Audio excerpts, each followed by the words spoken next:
voina chuan guitar lesson thar kan zir lenga voina kan zir tur chu Christian hlabu number somni pakhatna orin na thuk nei la ti la kha Perhdan kan en don ni ala hi ka thiam chen lo wangin sailawa play sailawa zaila hi karam playback anga chuna khorta milin karam ti don ni sailawa ka chun b na la a ke ni chun a in kan la don ni a kan lak don chuan ke po hi second fret a ka vu adona ke point nei lo pon nang mani na line thiam thau chuanin ke point la lo in ta thlanga chuan a khanin la top thei kan a in la top mayang ke chuanin ka playback ne in mil turin ka ti don awangin ke point second fret a ka vuwa chuan astram dan tur hi down down down up khami chaw kan mang don ni chord khata chena chuan voi ni te kalanga down down down up down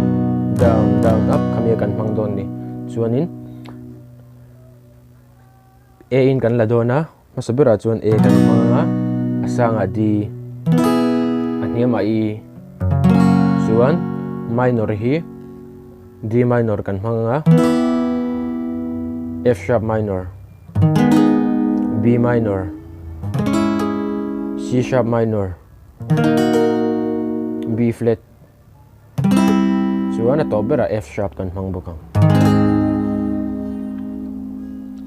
chuan ka play chinanga uluk doni lo ngai thlanga a first verse to ka play dona wangin a second verse chu in ang to dona ama a first verse nen in chat thiam to mai ka ring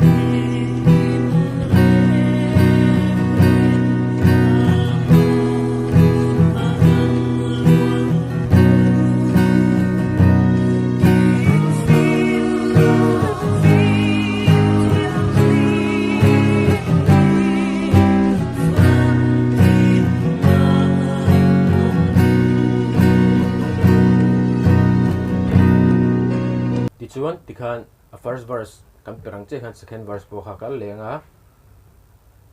astram dan po kha